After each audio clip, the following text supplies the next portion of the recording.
Broadcasting from Orchard Park, New York, and Boca Raton, Florida, it's the Freight 360 podcast. From freight broker sales tips to sports talk, this podcast is all about helping you grow as a freight broker. We're your hosts, Nate Cross and Benjamin Kowalski. Let's talk freight. Welcome to this week's episode of Freight 360 podcast. Really excited. We've got two very special guests and some market news that was just announced this week that we're really excited to dig into and hear some perspectives on this. Normally we cover a little bit of sports and the news with Nate and I. Nate's actually traveling this week, so we're not going to cover sports. And this is the biggest thing in the industry news-wise, so there isn't really any segue into it other than I'm just going to introduce our guests. We have is it the former CEO of Trucker Tools now, or do we go? So we have the former CEO of Trucker Tools, Kary Jablonski, and we have the CEO of DAT, Jeff Clementz, with us, and we're going to be discussing the acquisition of Trucker Tools by DAT. Jeff, like I said, I'll let you introduce a little bit about yourself first, tell a little bit about your background, and then we'll give Kary a chance. You bet. I've been in the tech software space, mostly focused on e-commerce, marketplaces, fintech for the past 25 years. I live in the Bay Area with my family. I've got a wife and two kids. I'm new to freight. This has been so much fun this year coming in. It's been fun to be part of the Roper family, but really just to learn everybody in this industry. And I'm still on a pretty steep learning curve. So that's a little bit about my background. But it's been a great year. Yeah, and I got a chance to dig around a little bit and look at, you have a really impressive background. Like you said, going back all the way from PayPal, and you're pretty instrumental at PayPal, as well as developing the mobile wallet there, as well as building out most of the international growth through Australia and New Zealand. Was that right? I think that might be a bit of an overstatement on both fronts, but we did build some order ahead capability in Australia that built into our mobile wallet. And yeah, being part of living in Australia and running the Australia New Zealand teams down there was just an amazing experience. I loved. I could still be living there if it were up to me, but we have family here in the U.S. We made our way back, but it was cool. When I joined PayPal, there was 200 of us in the business, maybe 300 or 400 in operations, and to see it grow to 30,000 people and go all the way around the world, it was just incredible, and just incredible people that you could work with there too. So it was fun to be part of it. Yeah, my wife and I actually worked there together for the entire time. We met at a startup that was in the e-commerce space before that. So we worked at two companies, and so she was on the eBay side and I was on the PayPal side. It was a lot of fun. I looked at the time frame because I was curious if you were there, because I had looked back. I was like, it was right after the eBay acquisition, kind of right when PayPal Mafia kind of stepped back. And I was going to ask you, because I was super curious if you had any involvement or any work with some of those guys early on. I get asked that by every single person. They've become quite famous these days. My first cube was actually called the Sachs box. So David Sachs' former cube. So he had just left. So Elon had left. But some of them were still around, people that were in that famous picture. One of them worked for me for a little bit of time. But just what you took away from what they had to do to battle fraudsters, frankly, to survive and to raise money. It was just so innovative. And that culture persisted at PayPal, and it was just so fun to be part of that, even though I was right after kind of that instrumental period of 99 to 2001, 2002. I joined in 2003. And then also when you were at Walmart, you were basically also dealing with was it their entrance into the e-commerce space? Because I know it was really around the prime spot where they were actually really competing with Amazon back then. And I think you had a pretty pivotal role or instrumental role related to that. Yeah, gosh, I'm not sure when they started e-commerce. I want to say it was in the late 90s, but it could have been just after 2000, 2001. So it was 20 years into the journey, but it was a relatively small business. They were kind of figuring out the model. They had a lot of the foundation in place, but I was fortunate to be there. And then we bought Jet.com, famous acquisition for $3.3 billion, brought in a tremendous amount of technology, but also talent. And when you put that talent together with the scale that we had at Walmart at the right time and the investment by Walmart, it just has exploded. So I don't know the size. I have to look at their financials, but I'm sure that the e-commerce unit's well more than $100 billion. And it was about $6 billion at that time. So it was fun. A lot of that talent ended up on my team, which was great. And then I ended up helping to scale out our nascent marketplace. And the marketplace, if you go on Walmart.com, it's everywhere. When I joined, they told me we had a marketplace, and I spent 2 hours trying to find a marketplace item, and I couldn't. So it's been fun to see that growth evolve. But I love being at Walmart. Great people, great company. I think that DAT thought I might have been close to the supply chain because I worked at Walmart. They're so famous for it, but Yeah. I knew the supply chain team, but I was on the e-commerce side, so I can't take any credit for that. I mean, for sure, your background absolutely fits. I mean, I think and aligns with the role you're in now. I mean, from e-commerce, fighting fraud, the scale at which you were doing it and growing those things at PayPal all the way through Walmart. I mean, for sure makes it seem like you are a very good fit and kind of an obvious choice for the role you're in now. There is, and we have so much talent at our team that understands the industry. We're very customer forward, trying to understand, and then Kary and her team, wow, the connections that they've built and the understanding of the industry, and brokers in particular, and carriers. So it's just it takes a lot of listening to the team about where do we go and what needs should we focus on. But yeah, it's been fun. Yeah, and speaking of, Kary Jablonski is with us, the former CEO of Trucker Tools, now a part of the DAT team. Tell us a little bit about your background. Yeah, thank you. So, Kary Jablonski, I am now a DAT employee. I've been with the business for a couple of days, and it has already been just better than I could have even hoped for. We've had some really, really fun conversations.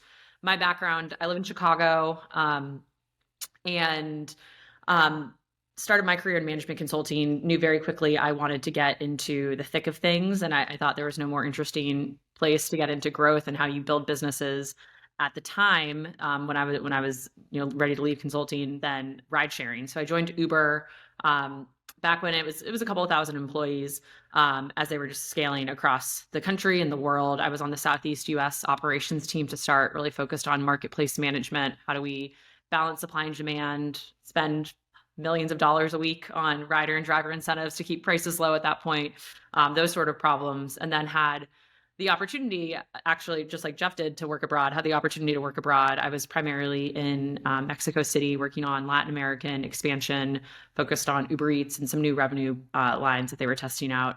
So that's really what introduced me to transportation. And I was never actually a part of Uber Freight, but had heard a lot about it internally. The auto acquisition back in 2016 was obviously really exciting and kicked the whole thing off. And so many of my colleagues post an IPO for Uber were leaving, and a lot of folks were really interested in going deeper into the supply chain and into transportation. So that was always something I was intrigued by. And then came back to the US after leaving Uber and had the good fortune of meeting the investors who had just bought Trucker Tools, a company named Alpine Investors, headquartered out in the Bay Area.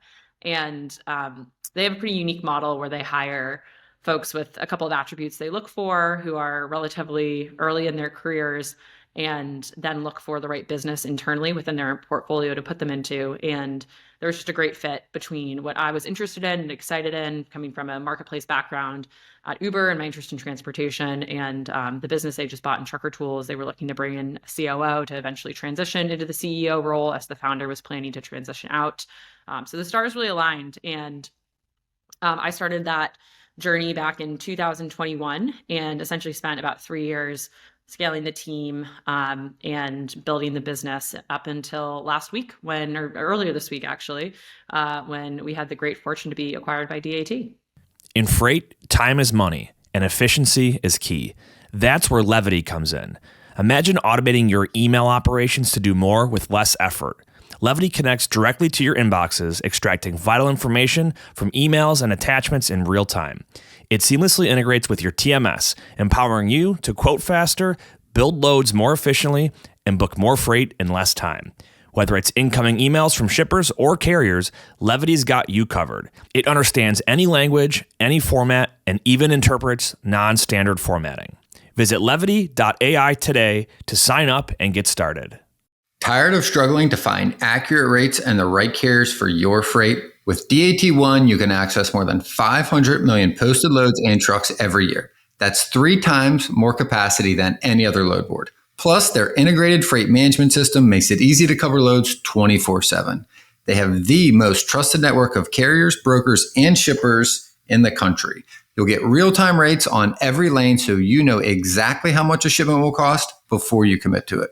Plus, you get instant access to top bids from qualified carriers around the country. Get 10% off your first year of DAT1 when you visit the link in the show notes. Yeah, which is a perfect segue in there. And I'm not sure, Jeff, Kary, you can kind of take the first question, but I'm really curious about like some of the acquisition details and why both of the organizations or both companies felt this was a good fit and a good, it was acquisition, I guess, or we define it as a merger. And I'm curious the details on how you guys are defining it internally, maybe. It's very kind to define it as a merger, but there are two different scales we're operating on here. Yeah.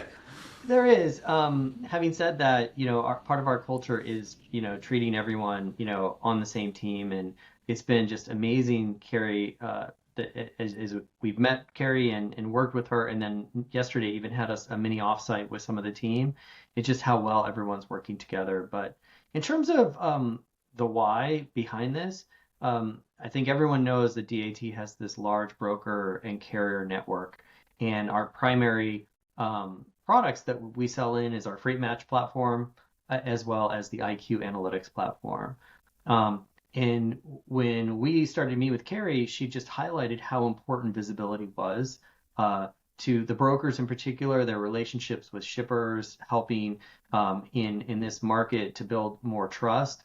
But then also the services that she's built out for the carriers, the Trucker Tools team and Kary have built out for the carriers, and the size of that network, it really aligned with kind of our path forward. We want to continue to provide more value to the industry, meet their needs, and service them. And if you take DAT's scale plus the product and services that the Trucker Tools team has built, it just felt like a great fit. And so how can we help them scale that out? How can we add more value to our network and both sides of our network? So that's the kind of the core of the driver there. Kary, anything that I missed or that you would add? Something I'm really excited about as well that I think, frankly, the Trucker Tools team has done really well. And as I've gotten under the hood at DAT, they are really revving up the engine on and releasing is just a ton of new product innovation too. And I think this is an opportunity for us to kind of supercharge what we're building and what we're releasing in terms of just driving value for brokers and automating a lot of those core processes. I think that's another huge opportunity for us. It's going to be realized quite quickly. And that's the thing. We use Trucker Tools. I mean, I've used it for years, very familiar with it. Obviously, we've been working with DAT for many years. And I am curious, too, a little bit more in some of the details on and share for some of the audience on what some of those tools are, just from an overview that Trucker Tools is providing. Yep. And how and where they could possibly be integrated, or maybe what some of your thoughts are on how these will be utilized. Yeah. So Trucker Tools, we are primarily a visibility platform for freight brokerages and 3PLs. The story of the business is really interesting. We were founded back in 2013 by our two founders, Prasad and Murali, who developed a mobile app for owner-operators, kind of a digital assistant for them to find truck stops, weigh stations, truck-specific routing. And that built this incredible carrier network that Jeff mentioned earlier, where we really captured a lot of eyeballs and built a lot of trust with those carriers very early on. And it's continued to just serve us really, really well.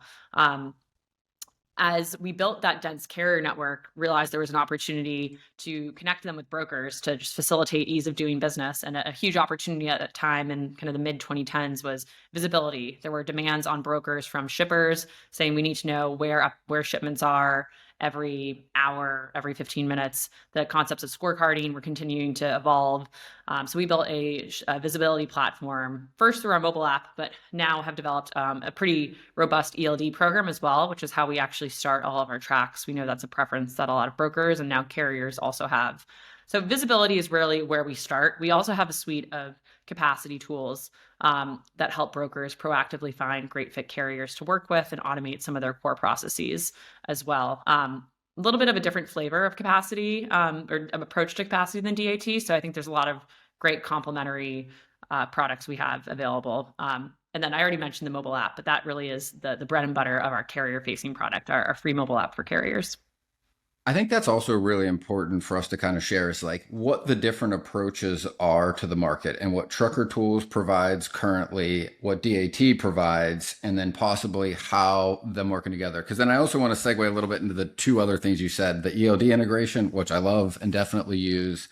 But I am curious, and I think it's helpful for everyone to kind of understand like what the Trucker Tools approach is to providing capacity to the same folks. I mean, to brokers, to 3PLs. Yeah, I can take a stab at that. So our capacity products are trying to solve this problem for brokers. How do I spend more time every day building relationships with carriers, generating revenue for the business, building relationships with prospects rather than clicking, typing, making calls? So a couple of core components of that. First and foremost, our carrier sourcing tool, in which we're taking the power of that massive carrier network and carrier data we have and building really rich portraits of carriers on a lane by lane basis so that brokers can search that and proactively, if they've got an RFP or they've just won some contracted freight, can go out and find good fit carriers. We then have what we call our smart load board, which is really focused on carrier rep automation. So how do I think about getting loads out in front of good fit carriers 5 days in advance so I'm not scrambling at the 11th hour to get a load covered, which is in a lot of places where DAT comes in. It is by far the Mm-hmm. largest load board out there. If you need to cover a load 24 hours or so out, that's where you go to post, and you're going to get great fit inbounds coming in from different carriers. Something that's also interesting that we have is our private load board, which is actually a private network for brokers. So they're able to we pull out the loads through our TMS integrations and then surface them to only carriers who you, as the broker, give quote unquote the keys to. We have really kind of sophisticated accessing and permissioning there too. So different carriers who you have different levels of relationships with can bid on some freight, some can book it automatically. It's really up to you as the broker to tell us what you want and who you want to be able to see what. So I'd say just and Jeff, please jump in on the DAT side because you are the expert.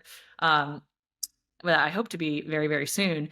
The Trucker Tools approach to capacity is just more kind of it's honestly a couple days upstream of in a lot of cases when DAT actually comes into the mix and is just it is the largest, most liquid marketplace for brokers to cover freight. And Jeff, that's what I would say. I was just going to say, kind of to summarize what Kary was saying too, right? Is it like I've always seen this as like solutions to the same problem but different time frames, right? Like you want to be able to source carriers for lanes that you know are coming, for RFPs that you know are there, and you want to be able to talk to lots of them to be able to find the right fits for the right days, for the right commodities with the right criteria, right? In that scenario, right, like you want that data that Trucker Tools has. You want that large network. You know where these carriers have been, where they're likely to want to run. So it's giving you really good options to be able to source these and to be able to talk through them ahead of time, right? And I think that's a really good segue into the time frame at which I think DAT provides capacity. Same loads, I feel like different time frame. But Jeff, That's how right. would you define it? That's right. I think historically we are the last minute safety net, right, for the industry. And increasingly, Kary mentioned one of the values of joining DAT was our focus on product innovation. And what our teams have been doing, and again, we were doing this yesterday with Kary and her team, is really understanding what are the needs of brokers through the life cycle of a load, right? And they are different. And we need to be able to, if we really want to be customer centric and we want to serve and make your lives more efficient to the extent that we can, it's how do we actually build the right solution that fits different timeframes and different places in your workflow. So that's exactly where we ended up as well. We're great at the end, but how do we actually be great throughout that life cycle and save you time and ideally bring what today is the largest capacity and we believe the largest trusted capacity that's out there. And we're really focusing on the trust aspect of that, removing fraud. There's a lot of work, but how do we bring that massive trusted capacity for every time frame that works for brokers and works for your business so that you can then be more efficient and go earn or sell more business, right? And grow your businesses. So that's our focus. Yeah, and I think that makes a lot of sense too, right? I've been in the industry at least long enough to remember, like, before those tools were available, Kary, like, basically we would go to DAT, post up all the loads for a bid, talk to as many carriers as you could. But then the problem is, like, you talk to a lot of carriers that day that are like, yeah, I'm here today, but I'm here like once a month. And you're like, okay. So you talk to 10 that are never going to be an option for that bid to get the one or two. And it was just very time consuming. And now you're able to use tools where, like, again, like if you're talking to 50 carriers, there's a pretty good likelihood that a very good portion of them are going to be interested in what you've got moving in the future. So it makes that process, I feel like, so much more effective, really from like two different approaches. And Jeff, I want to give you a chance to kind of segue into, and you had mentioned fraud, right? And clearly the entire industry is aware of it. I mean, we got to speak with your CEO last year and your chief security officer about a lot of the things you guys were doing leading into 2024. And I'm very curious how the year has looked from your perspective, some of the things you guys have done in the past, I would say probably more than a year now. I just remember those were our last two conversations were roughly like fall 2023 and some of the things you guys were going to be putting in place. How has it looked and kind of how are you guys looking at this moving forward? Yeah, I appreciate you asking. So joined a year and a week ago, and the beauty of this industry is there's a lot of conferences, a lot of engagement points, and I couldn't meet with a person that didn't come up with two things about DAT that on their wish list. I asked, what if you had a magic wand, what would we focus on? The first one is our system availability. They said, listen, you're a critical part of our infrastructure and our business, and you go down too much. And then the second one was fraud. And so I'd love to talk about both because I would say we're a relatively large organization. We have a big product and tech team, a lot of talented people. We've put 75% of our resources into availability and to fraud. And so what are we getting for that investment? The first one is on availability. Under Satish's leadership last year, we started working to re-platform and rebuild because we looked at this infrastructure and we said, listen, there's been too much growth in this industry and our infrastructure hasn't kept up. And so that's not anyone's problem. It's our problem, but we had to bite the bullet on that. So we said, we're going to do less front-end feature work that you might see as a day-to-day customer, and we're going to get this thing working well. And then Brian Gill joined us as our Chief Technology Officer. He's now Chief Product and Technology Officer. He and the team have put in the right processes and technology to really make progress. And we shared at DatCon, and it still remains true that for the past 6 months, we're at 99.9% availability. We've had outages, but the outages that happen, they're much shorter. And so we're really happy with that. We're looking forward to retiring 3 of our big legacy systems next year. And then what happens is more of that capacity can go into innovation to serve the industry, like we were talking about the capacity solutions. Have you fallen victim to double brokering, cargo theft, or identity theft? Quickscope stands out as the only load-level fraud protection tool available today. Unlike any other solution on the market, Quickscope is deployed post-agreement between shippers or brokers and carriers. Shippers can rest assured that their cargo remains secure. Brokers can confidently confirm the identity of the individuals on site for pickup, and carriers can trust that they'll receive timely payment. Start your free trial with Quickscope today by visiting them online at quickscope.com. That's QUIKSKOPE.com. Blue Book Services is the resource you need if you're transporting fresh produce or lumber. Their online databases contain thousands of companies throughout the produce and lumber industry supply chains. You can easily search their databases to generate new sales leads. Blue Book's credit ratings help you avoid companies with high credit risk, and their team can help resolve disputed loads. To learn more, go to producebluebook.com or lumberbluebook.com and click Join today.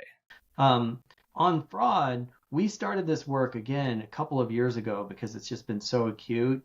Our first port of call was just starting to remove accounts that we could find that were fraudulent. We created the right heuristics. Satish may have shared with you that last year in 2023, we removed 10,000 carriers. We've continued that, but we've seen that trail off because we are now manually vetting every single new customer that comes on our platform. So we feel like we're getting ahead of that curve. A week ago today, we launched strong authentication, biometric authentication, fingerprint, face that you would use on a ton of apps today. I was just going to ask you, I'm really curious. Can you just elaborate a little bit on how that authentication is like? I mean, just in layman terms, what is happening? How is that working? And You bet. So historically, we put in two-factor authentication, but that one of those two factors could have been your email address. And so as we know what fraudsters do, and they've done it for 20 years, they did it back when I was in fraud at PayPal. We were like the original fraud target because we were this new bank and everyone was, hey, digital money, let's go internet get it. money. Well, that's what DAT, we are loads. Loads is money. Loads are money, right? So we are the bank of this industry. And when you have an email address as one of your authentication modalities, then it's easy to phish that, get those credentials, log in, imitate, and then you're off to the races. So by implementing a passwordless authentication with your face or your fingerprint that removes email from this whole situation, which is where we're heading, that will, as we get industry adoption, that will curb the phishing. And so our big push is we got it live this year. It took a huge effort. Now it's driving adoption and making everyone aware. What we want to do is when we have carriers adopt something like this, we want to give them credit for it. We want to put a badge in front of the brokers. We want to give them trust signals, which is a nice segue into the next big investment that we're making, which is around building out a carrier profile, sharing all this information and insights that the brokers would need to make decisions. They're using and cobbling together many different tools today, but they've said to us, hey, if you can put that in front of us in our workflow, that would be wonderful. And even better, if I can use those profile indicators to say, I want to filter out and find carriers that meet my needs and my expectation, that would be ideal. Then they went even as far as brokers have said, if I can then post to those carriers, that would be wonderful as well. So it's like the brokers are telling us the roadmap, and we're building all of these things. That's what we were meeting on with Kary and the team yesterday, is to figure this out. How do I bring in the ELD data into this, right? How do I build out the most robust carrier profile possible? And then how do we communicate to carriers to say, this is what brokers are looking for. Market yourself. We can help you. We're a marketplace. Marketplaces are all about helping you to grow your business. So that's what we are building, what we will be incrementally launching over the first half of this year. Is to bring in as many of those signals as we can to help both sides of the network grow their businesses. I'm curious too, just a little bit more. So like, is this in place now for carriers with some of the biometric and like replacing the multi-factor authentication? Is that going to happen across the carrier base? What's the time frame on kind of the rollout? Yeah, we launched it to the entire population on Friday, a week ago today. But we are just going to start the process of rolling that out. And I don't have the stats. I should have them in front of me. But I know that we had, I believe, thousands of customers respond to this and start using it. And obviously, we onboard thousands of carriers a month. So all of those new carriers that will come on will be setting up with this this new strong, we call it strong auth. So that's live. The new carrier profile is live. We are inserting that data into relevant places in the workflow. So and we're building out various components of the website so it will consume the data that the brokers are looking to see.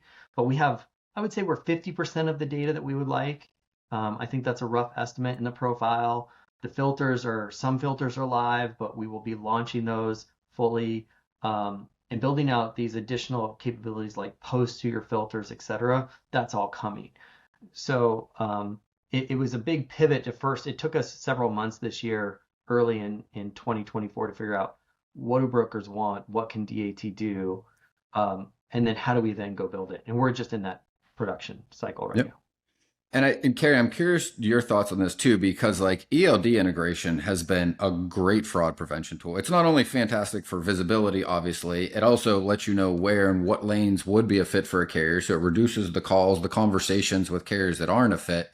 But I think it really does kind of meet with what Jeff is saying on what DAT is working on from that verification side. How are you guys seeing that from your team and what you can kind of bring to the table to kind of meet them or be aligned? I mean, you guys are together now. So it's funny. I'm like, in my head, I still picture them as two organizations, and it's like. Yeah. Yeah, well, and I do think totally unrelated note, but that is something that we've been chatting about a lot with customers this week. We are continuing to run Trucker Tools as its independent brand and as, kind of part of DAT. And I do think that's important to note because um, It I is. think, I mean, I use it, and I listened to the interview you did a couple days ago, and I was like, that was the first thing I was curious: is it going to exist as a brand? Is that going to change? And I think that's important for everybody to know. yeah, and the answer is it is going to continue to exist, and I'm really excited that the DAT team and Jeff see the value of that because we do have such a strong brand with our brokers and especially with our carriers. Again, we've been around as a mobile app since 2013, really one of the first ones to market in this space, and it's so critical that we continue to just build that network. But back to your original question, that is also somewhat related to that on the ELD side. Yeah, so again, we started out as a mobile tracking platform, and a couple of years ago, we saw right after the ELD mandate came out in 2017 or 18, how critical building an ELD network would be for brokers, and that was kind of the emerging the innovation really in the tracking space was how can we tap into these devices to make it easier for ultimately carriers to track and just a more secure tracking method.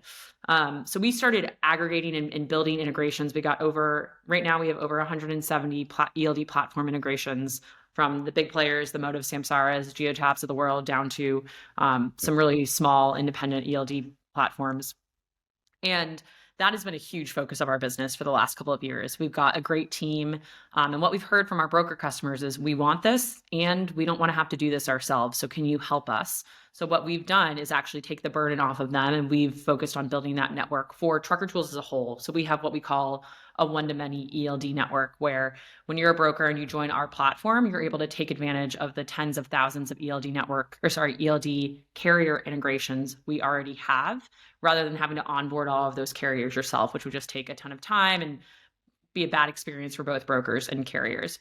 So we've got a massive ELD network now, and it's actually only going to get larger as we join forces with DAT. There are so many great points of integration there where we can introduce carriers even earlier in their life cycle, right after buying an authority, essentially, to integrate their ELDs with us. And not only is that just a critical part of the tracking workflow and what we do and what brokers prefer, but like you mentioned, Ben, there's just a lot of opportunities there to build on that data to provide better insights to brokers about which carriers could be a good fit, but also better insights to carriers about how can you, Jeff just mentioned this, how can I market my services better? I've got great tracking compliance. I'm always on time. I run these lanes. I specialize in this equipment type. How do I get that information and surface that up to a broker? Because we hear all the time that obviously cost is massive when it comes to making a decision about which carrier partner to use, but that is not the only decision, especially in the market we've been in over the last couple of years. So I'll pause there. I just shared a little bit more. Because for sure. And I'm curious too. I'm curious on like two different fronts, right? One is we work with lots of trucking companies too, and we talk with them and we'll do consulting for like, how do they get better lanes with better relationships that are a better fit for their routes that they run, their front hauls with their direct customers? How do they able to align things that make their businesses more profitable, right? Then on the other side, you have the contention where like, I think there's just always been this to some degree, more in like the overall environment, especially in a down market where everybody's doing whatever they can to really kind of keep the wheels turning, keep the profit moving. So, I mean, there's clearly contention over rates and the transparency and what the FMCSA is doing. But even beyond that, the thing that I think most companies have missed in portraying these things is that they're too one side or the other. Like we talk a lot about like, there are so many ways that you can build relationships that work for everybody. Like if you find the right shipper, the right broker that has the right network of carriers that align with the carrier gets a better lane, has less dead miles, has less dwell time. The broker has less time in being able to coordinate that. And then the shipper ends up with better pricing and better on time percentage and better capacity and whatever their criteria is, right? Like not every carrier is created equal, not like every broker. There are different variables that are important to different shippers, right?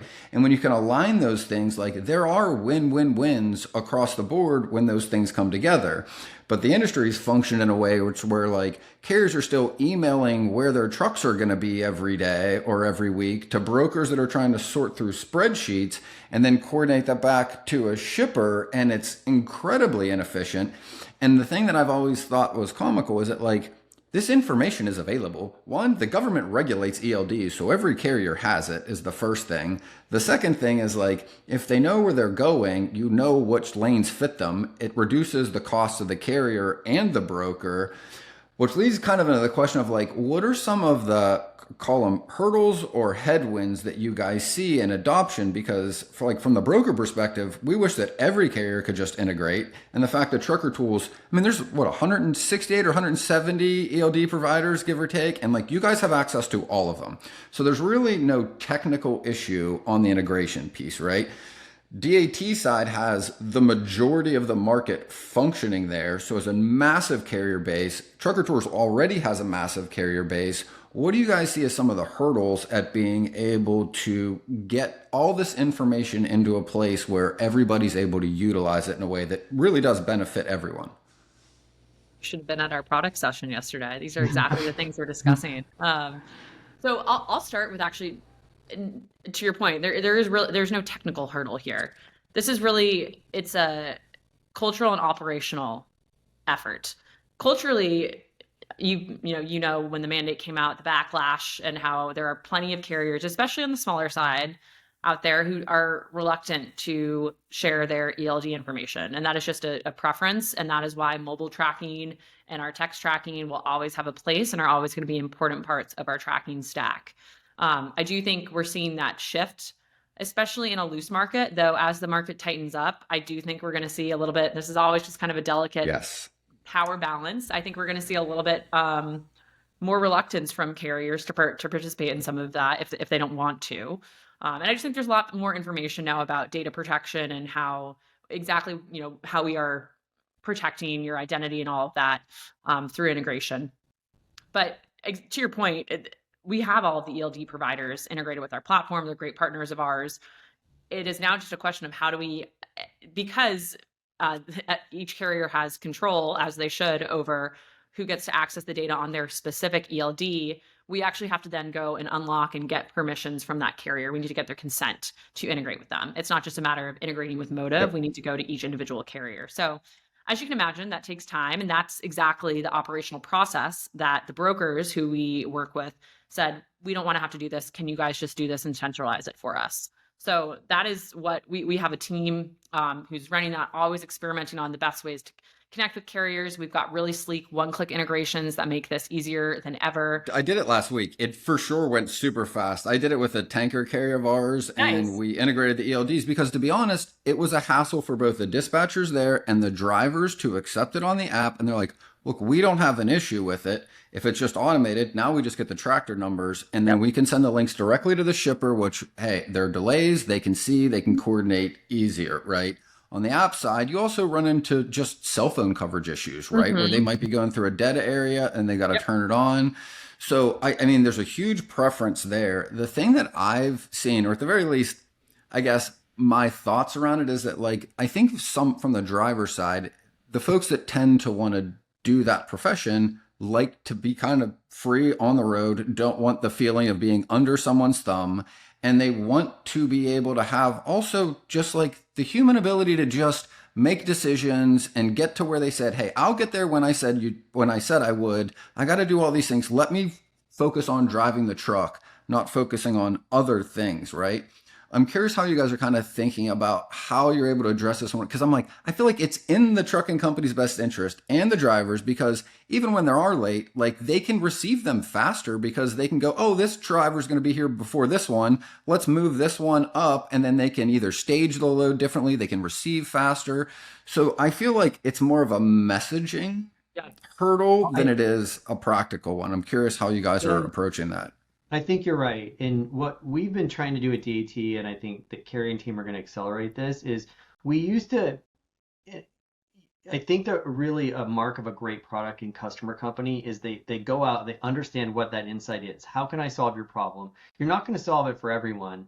You experiment and build that. And once you have that, then you try to go explain that value. What is the value for doing this and adopting ELD or something else? And we took that this year with our DAT1. We were migrating away from power. It's been going on forever. How do we sunset this?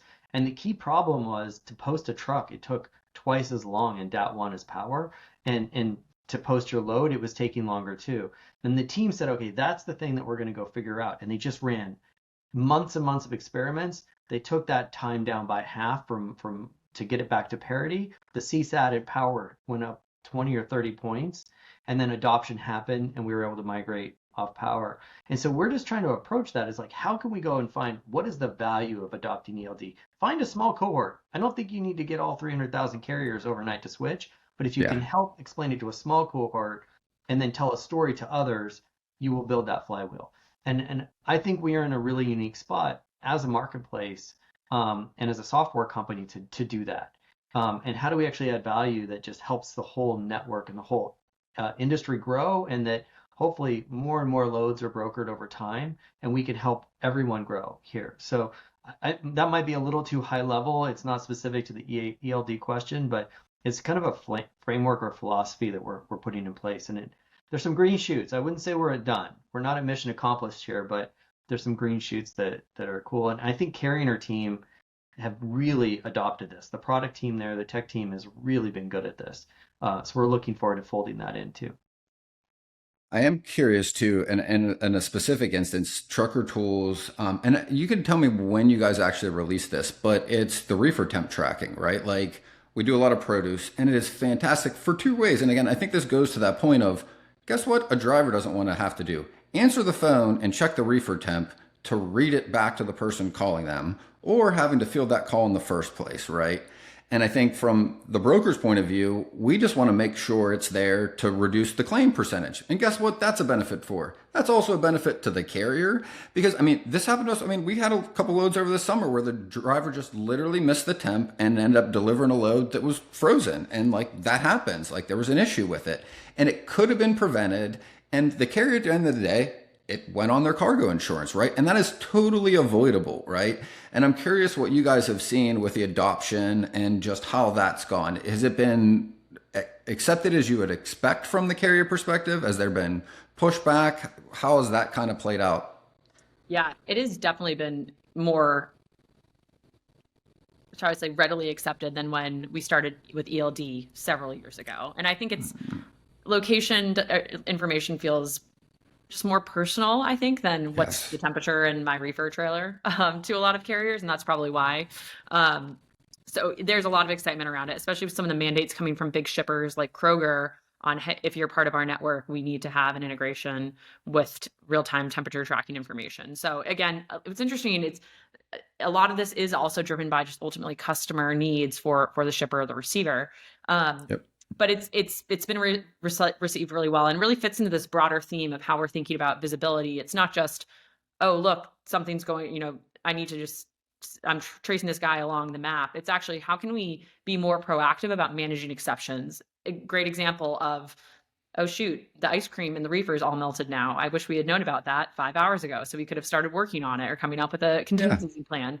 So it's not just with the temperature tracking, but it's really across the entire suite of visibility tools and products we have. How do we think about getting that information and that data surfaced to you and really cut through the noise only when you as a broker need to know it, so that you can just rest assured that everything is tracking in the background. Your shippers are getting updates when they need it, when loads are going really well. And then we let you know, hey, this is one you actually want to take a look at because there's going to be an exception here.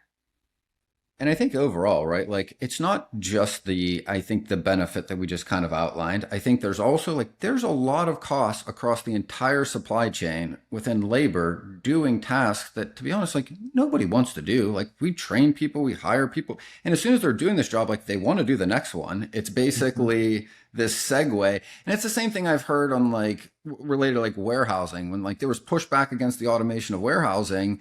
And the reality is we were talking to people in the commercial real estate side of it, and they're like, do you know what the turnover is for warehouse workers in the United States? It's 100%. Like, we literally cannot keep somebody in this job for more than a year. We have to rehire for every role all year. These aren't roles that people want. They're not cutting jobs. They're providing a solution for a job that honestly almost all human beings don't want to do in a lot of cases over the long run. And again, different interest, different warehousing, different scenarios. And I don't want to paint the whole industry as if nobody enjoys doing this, but I do think when you can reduce those costs, you reduce the overall cost of the whole industry. And whether you're looking at it from the logistics point of view, just a consumer, everybody that works in logistics buys these products. And we all went through the huge inflationary period post-COVID. Regardless of why, anything that we can do to reduce some of these costs overall, I think is a benefit literally to the entire GDP of the country. And the more we can push these things forward, I think it's literally a win-win for almost everybody. 100%. We might be sharing that speech of yours at our next all hands, because that is what we get up and think about every day. And I mentioned that 70% of our resources are on availability and fraud.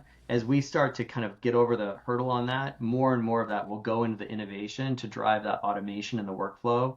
That we hear from our broker customers, they want to reinvest that to kind of grow their business into business development. So to your point, it's not about kind of shrinking. It's about how do we actually grow in a smarter way. So we're pretty motivated to do that. There's a lot to be done to get there, but it's a fun challenge, to be honest with you.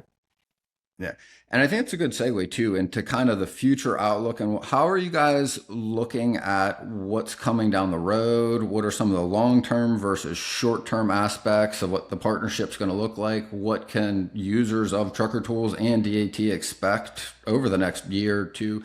And again, time frame wise, I don't want to even define it. How are you guys looking at this, and what are some of the things coming down the road? Yeah, I'll start on the immediate term and in the near term. It's business as usual for our customers is what we've been sharing with everyone and what we've been focused on internally. How do we continue to build the best tracking and visibility product possible? How do we deliver the best in-class customer service and customer support that we've become so well known for? How do we continue to build our carrier network, onboard carriers via ELD? We're really not, there's no background contractual consolidation happening on the Trucker Tool side right now. It's just kind of continuing to do business as usual. That said, like Jeff mentioned, we've already been figuring out where are these really exciting points of integration where we can add a lot of value from a data perspective, from work perspective for both brokers and carriers. So that's what we're thinking through and have some exciting hypotheses on right now and are working on. What do you have to add, Jeff? Yeah, I think that's right. I think that we started with, and your insight on the time sequence of finding capacity, if we can, there was actually surprisingly low overlap in our carrier networks. And Trucker Tools has a gigantic network. We have a large network. So if we can find a way to bring all of that capacity to brokers, and we could do that at the time sequence that makes sense in their workflow, that would be outstanding. We don't have that nailed down, but it's something that we're working towards. How do we actually build upon Trucker Tools' visibility as a fraud mechanism, and how do we build that into the DAT workflow and that data at the right points of intersection to help brokers make better decisions? I think that's going to be a big focus area for us. And we think that the Trucker Tool app is fantastic. How do we introduce that to more of the DAT customers that don't have it? And if there are services that DAT has, and we do have some integrations on carrier services that we can introduce to the Trucker Tools carriers, that would be ideal. So we're not trying to bite off too much, because we think that on its own, the Trucker Tools product is fantastic. And the best thing we can do is just introduce it to more brokers. But those are some of the other things that you would see here in the short term. And more broadly speaking, what is really cool here is that being part of Roper, we had the ability to bring Trucker Tools in, and if there are other like services that we cannot build ourselves, that we can see a 1 + 1 = 3 for DAT and the industry, that would be ideal as we move forward. So really appreciate Kary seeking us out and having this conversation, because I don't think we saw all of the value, to be honest with you, 2 months ago when we started this. Yeah, I mean, I think there is a lot of opportunity for sure. I mean, we worked with the partnership when you guys started working with LoadSure. The ability to be able to one click add basically first position insurance to a load is fantastic because you have a load that's 250 load value and the carrier's got 100, but they're the right fit. You want to be able to go and solve that problem without going somewhere else, right? And one of the other things I'm curious, or just how you're kind of thinking about is like one of the biggest issues in fraud that we've run into, and specifically in the down market, it's gotten worse, is carriers, motor carriers, and the FMCSA has basically said they can't or don't even have the authority to do anything about it, but it's the double brokering issue of either carriers giving a load to another carrier. And in scenarios where like that makes sense, they can have a leased on driver. We know then they're covered with the right insurance that our shipper requires in that situation, right? And I'm curious because I feel like there's almost an obvious solution with the trucker tool piece, with the DAT piece, because what we really want to be able to do is it's not even necessarily preventing fraud, I think, in that case. It's just we want to make sure that the company we're hiring is putting a driver on that has the criteria of the company we hire, right? But we know there's really no physically way to prevent a carrier from giving a load to a carrier that might even be their best intention, might be their sister's trucking company or their cousin's trucking company that's across the street that has the right truck, but maybe not necessarily, we can't tell that that VIN is listed on that insurance or is on their ELD network. And I'm curious how you guys are thinking about the verification, because in a just-in-time load or something I've got to move in 3 hours, right? It's a very different scenario than something I'm moving next week, and how you guys maybe think about the way that, because I feel like Trucker Tools has the ability in some ways to verify or solve that, but being able to get them both at the same time when you have a short time frame. Are you guys thinking about any ways that you'll be able to use basically your marketplace, your availability, and your tools to be able to verify that that asset is the asset that is picking this up? The short answer is yes. So this is exactly what the data integration is, the very first thing that we're working on. So we are putting all of this data into the data lake. And as I mentioned earlier, this carrier profile that we are building will have all of these data elements. And again, yesterday the team was discovering we actually had the same conversation on the VIN and how do we actually leverage some of the VIN insights and provide that. And if we know a carrier has 5 trucks and for whatever reason there's 20 that are being posted, how do we surface that up in a meaningful way at the right point of the broker workflow so that that conversation, again, it might not be fraud.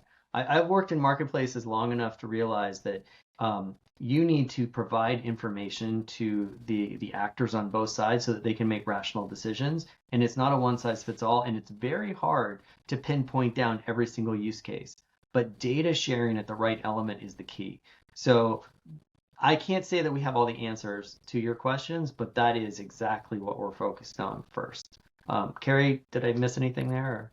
I think that's spot on the data integration side. And what I'd add, just specifically from the Trucker Tool side, adding this again goes back to what I was saying about proactive exception management and extending that into kind of proactive verification that what you need to happen is what is happening. We've got a number of alerting tools already kind of downstream right now. When you actually add a driver phone number to a load, we flag if it's a VoIP or there's an IP masking tool like a VPN, or if it's coming from an offshore data center, which all suggests like, oh, actually this is not who I thought I was booking this load with. And we're adding in many more alerts and thinking through what those need to be and at what point in the broker workflow do we need to surface those and how do we surface those so that you're aware of exactly who you are working with. And the results we've already seen from that are really cool. In real-time examples of, oh, we prevented this load from being railed. Oh, wow, this is coming from somewhere in Eastern Europe. This is not who the carrier. And turns out they were getting their identity stolen. Awesome examples of how this really is making a difference already. Yeah, and we've seen that. And again, I'm not going to name who other companies are, but we've talked with companies that were using other tracking tools that were like, yeah, the load was tracking. It was going right through Tennessee, and then it pinged in Yugoslavia. Or then it pinged in Eastern Europe, and they're like, wait a minute, like how in the world? And you're like, okay, clearly something's wrong.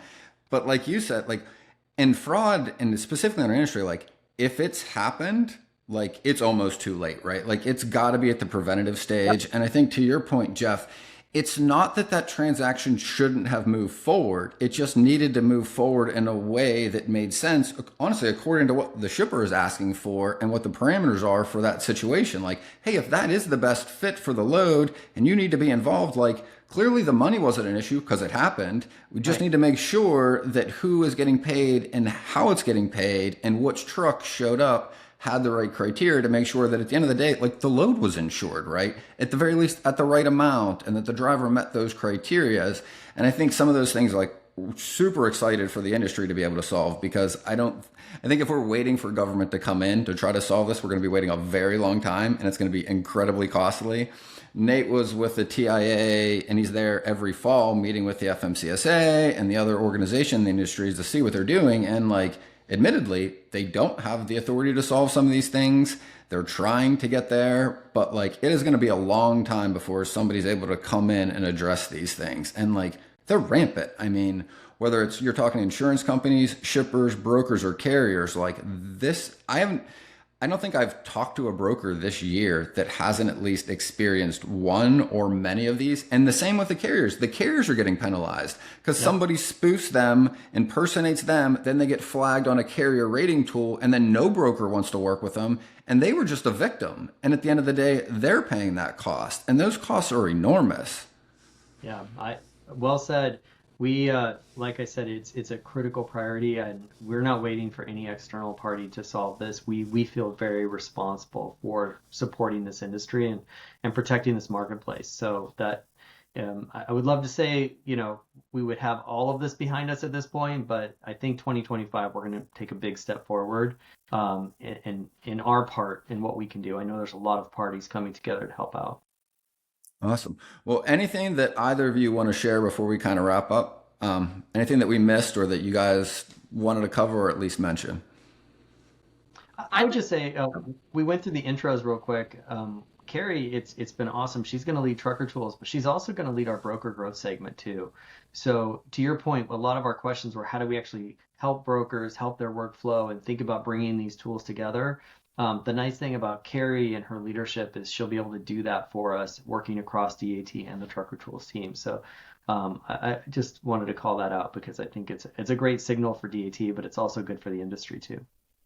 Well, thank you. And actually what I wanted to add was just how excited I am to be part of the DAT team and how wonderful it's been to get to know Jeff and the rest of the leadership team, and now even starting to get to know folks all across the organization. I'm really, really excited about what we're going to do in 2025. Actually kind of love the timing of this acquisition happening just before the holidays, because we're going to come out with some big stuff and have just all of 2025 to really make a splash. And I think it's going to be a great year, and I'm just grateful to have the opportunity with this team. Yeah, we're really excited, honestly, for you to be a part of the team and for this role to kind of come to fruition as well. We've been working on the training side with DAT for I think 5 or 6 years now, where we've been working with folks and helping train brokers and helping them utilize the tools and the things that are out there. And hopefully we're going to be able to work with you more over the next coming years. Super excited for you to be part of the team too. Thank you. I'm looking forward to it. Awesome. Well, really appreciate you both spending the time with us and being able to cover this. Thanks, Ben. This is great. Thank you. All right. Thanks a lot, guys. That wraps up this episode of Freight 360. Check out the show notes for links to anything that we've referenced on this episode. And make sure to visit us online at freight360.net to see our entire library of episodes, videos, blogs, and more. And make sure to check us out on Facebook and subscribe to our YouTube channel for daily and weekly tips and content. And if you'd like your question answered on the show, fill out the Contact Us form on our site, and we'll see you next week.